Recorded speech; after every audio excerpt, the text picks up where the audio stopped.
My name is Don Wilson. I'm the marketing director with Province Mortgage Associates, and I want to welcome you to the very first ever Province Experience podcast, where we're going to put our mortgage advisors in the interviewer seat to bring to you guys some of the amazing talent of the referral partners that we know in our community.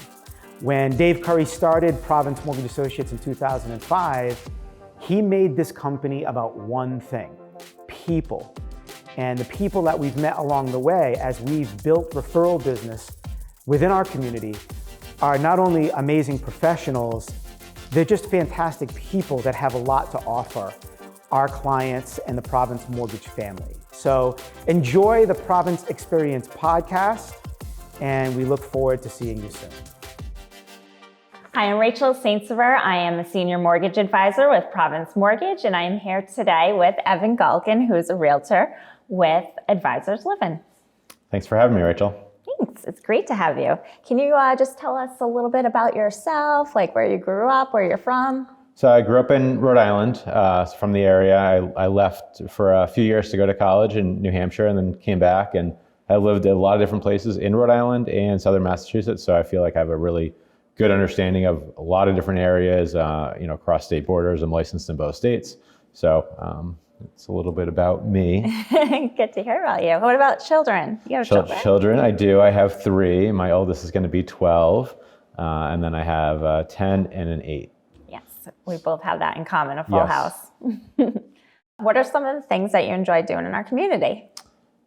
Within the community, I think that, giving back is extremely important. Right now there's a need, we're in real estate, so I think housing is like always a big topic, but, housing for people that can't afford it or don't have housing, I think is hugely important for everybody, to find a way to like give back, whether that's Habitat for Humanity and like helping build housing or helping out, where people cannot afford food, whether it's a soup kitchen or a shelter or anything like that. I think is important to give back and help out and just be part of really what we're doing in providing housing for people. So how did you get into your profession?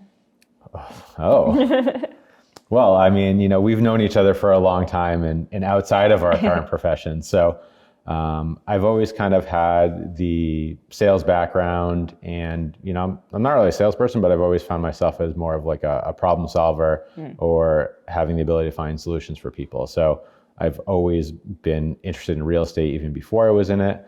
And I just enjoy it, and I enjoy helping people find a house or sell a house, or whether it's an investor, have the ability to generate income for themselves and their family. I think there's so many people that benefit from just real estate buying and selling, whether it's trades or all the professions involved with real estate. It's a real, amazing economy driver, and there's a happy ending usually in every purchase. So it's nice. What would be your best advice to anyone who's a first-time home buyer? So, first-time home buyer that's already bought, I think that's in their home, maybe bought over the last 2 to 4 years, is a really great opportunity for them right now. They've built a lot of equity in their home. So anyone that bought that we did deals with back in 2019 or 20, the value of their house is off almost 50% from what they bought it, which is crazy. So, in terms of that equity, that wealth that they've built, they can do so much with it. They can either invest it in a multifamily property, which would then generate income for themselves and their family or their kids, maybe to pay for education down the road. They could take that equity and put it now back towards another home and they could step up in range if they have a growing family or a different need. And there's a huge demand for their house on the market. Right now, there's just so few houses that are meeting the needs of what people are looking for, that all those first-time buyers that bought, now they can sell and recoup all those benefits that they've made from like that wise investment. So the inventory is still pretty low. Inventory's tight. Especially in that range of what the average buyer is looking for. So there's inventory in the upper price points, which isn't exactly where the demand is, but for those people that are moving up, it's a really good opportunity for them to have a leverage as a buyer that they didn't really have before as that first time buyer. And then they're also going to have leverage as a seller selling their home to that first time buyer, that next first time buyer. All right. And what have you seen as far as like the average purchase price right now in Rhode Island? I mean, average purchase prices are in the 4s to 5s, and that's where the demand is. And unfortunately, the average house on the market is significantly above that. So what's available is also low inventory, but what's available isn't exactly what people are looking for either. So it's a double pinch on that person looking to be a first-time buyer. Which is why if we can kind of get those Tetris pieces to move around and get those first-time buyers that did buy 3 or 4 years ago, or whoever owns a home that they bought, then to potentially look at moving up themselves, there's a lot of equity they could cash in on, and their payments, even though the rates are higher right now, might not be terribly affected for them moving up in price point. What about folks who are looking to downsize? Are they having difficulty doing so with the market the way it is?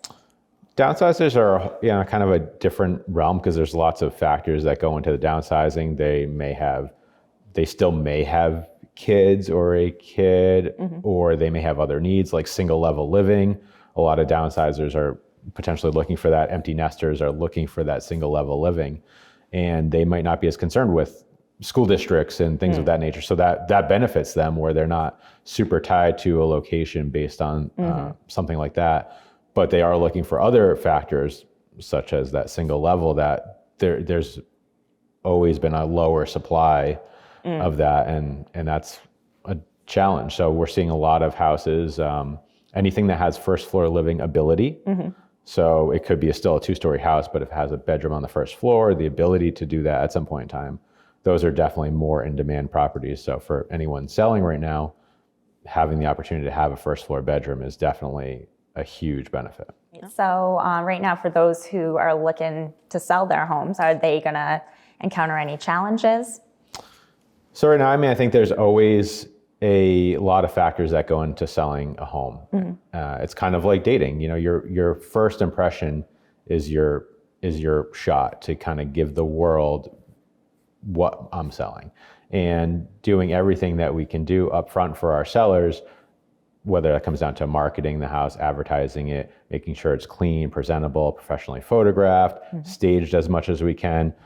People want to be able to come through a house and envision what it's like for them to live there, not what it's like for someone else to have lived there. So sellers definitely need to step up their game in every category to give themselves the best opportunity to sell their house.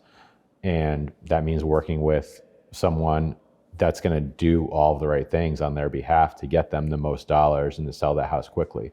And a lot of it does come down to pricing and how you price a house as well, and being appropriate. The days of people paying $100,000 over asking price a couple of years ago with super low rates because it didn't matter, those are gone. Do people still pay over in circumstances? Yes. Is it all the time? No. The number of offers per houses have gone down.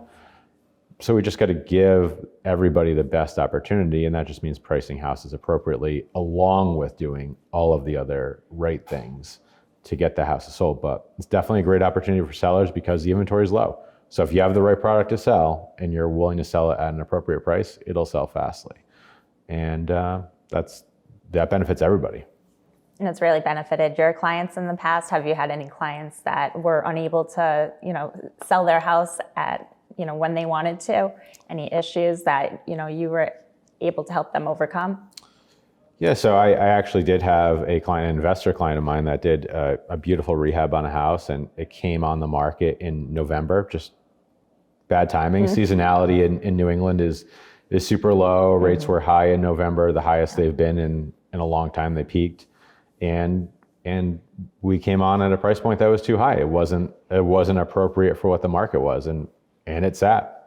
And eventually we would lower the price to what it should have been at the time, and it sold. So the market is ultimately driving what the price should be. It's going to sell for what someone's willing to pay, and that's the end number. But I think everyone has to be realistic with what that number is. We can't just ask whatever we want. People won't even come look at it. So. Okay. To get them in the door, it's got to be priced appropriately. Yeah, makes sense. Do you feel like this is going to impact values and bring them down, or where homes are going to depreciate, or what do you say? I think there's so many factors that impact values of homes. And, we generally talk about real estate on such a broad scale, but it's ultimately such a hyper local investment, and all those local economic factors impact it, whether it's just the town's financials, the school district, location, proximity to cities. That there's so many other factors that impact values that it's impossible to just say that values will go up or down. We've always had this saying, location, location, location. And that still holds true. I think what changed a little bit during COVID was people were finding the house versus finding the location, and that's what they chased. Oh. And I think we're starting to see come back, whereas people are a little bit more location specific in what they're doing. Now it's a matter of finding the right property in that location, because ultimately they're paying a substantial amount for the property, for the payment, so they're going to want to get what they want. And there's no question people are certainly holding to their guns on that. They want to get what they want. Mm-hmm. However, if they wait and just wait it out, they may never get what they want. There's also never going to be one house that is perfect. There's never going to be one house that checks off every single box of every single person. So there is an element of, well, what happens if I don't find what I want? Mm-hmm. What happens if I wait? The market, based on, people much smarter than me have predicted, it's not going to crash. So I don't know the future, but let's say they're right, and prices stay what they are. Waiting still doesn't really benefit anybody. It's easier to sell a house than it is to get out of a rental. So, if someone buys a house and they don't love it as much as they did, well, maybe they built some equity in the 6 months or a year they had it, and they sold it. You can get out of a house at any point in time. You're not locked into it for 12 or 18 months or however long a rental could be, and that payment you're making goes to nobody. It goes to, a landlord. Doesn't go to your equity, doesn't go to anything else that's going to benefit you in the long run. So you're lucky to get your deposit back.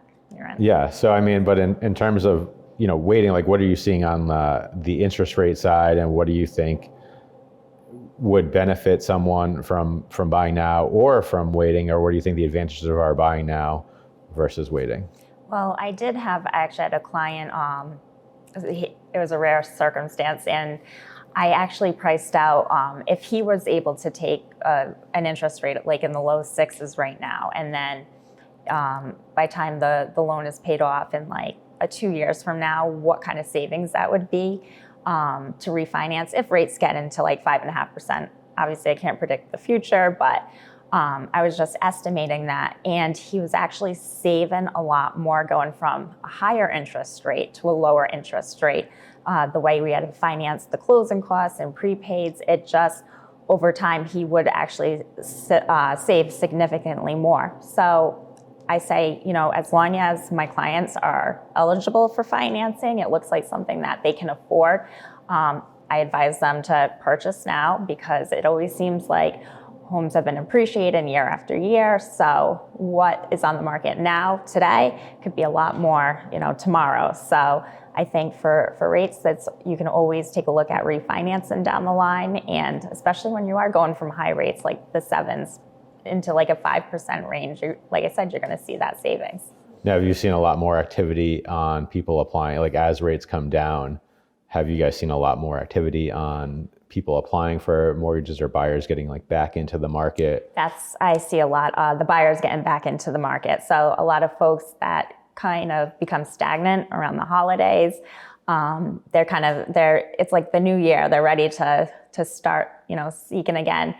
And the spring market always brings us, a better supply of homes, it seems. So I think everyone is out and ready to go now. Yeah, I think that's a good point. Like all these buyers now coming back in, but people that may have wanted to wait, they don't maybe realize that they're going to have a lot more competition out there for buyers, and then now we're kind of back into that, driving those prices back up, and maybe not even having as much of a choice in what we're buying now. So I think it's definitely still a great opportunity for buyers out there right now. There are homes. There is definitely leverage on the buyer side because there's not a super ton of competition. and you can always refinance down the road. Yep. So if rates do come down, you're not losing out on that by buying now. You can certainly take advantage of that refi Exactly. whenever those rates do come down. So if folks are looking to get in touch with you, how can they reach out? Oh, well, they can reach me by phone, email. My cell phone is 401-569-7602. But I'm very easily reachable. I'm sure Rachel will be able to share my info as well. And find our brokerage at advisorsliving.com. We're Boston headquartered, but we do business in Maine, New Hampshire, Massachusetts, and Rhode Island. So good sized brokerage. We did just over $1 billion in sales last year. So happy to come out and meet with anybody to tell them what their home may be worth. No cost or obligation, and also very happy to meet with any buyers looking and finding ways to take advantage of the market and get yourself a beautiful home, and have Rachel handle the financing. That's right, I can do that.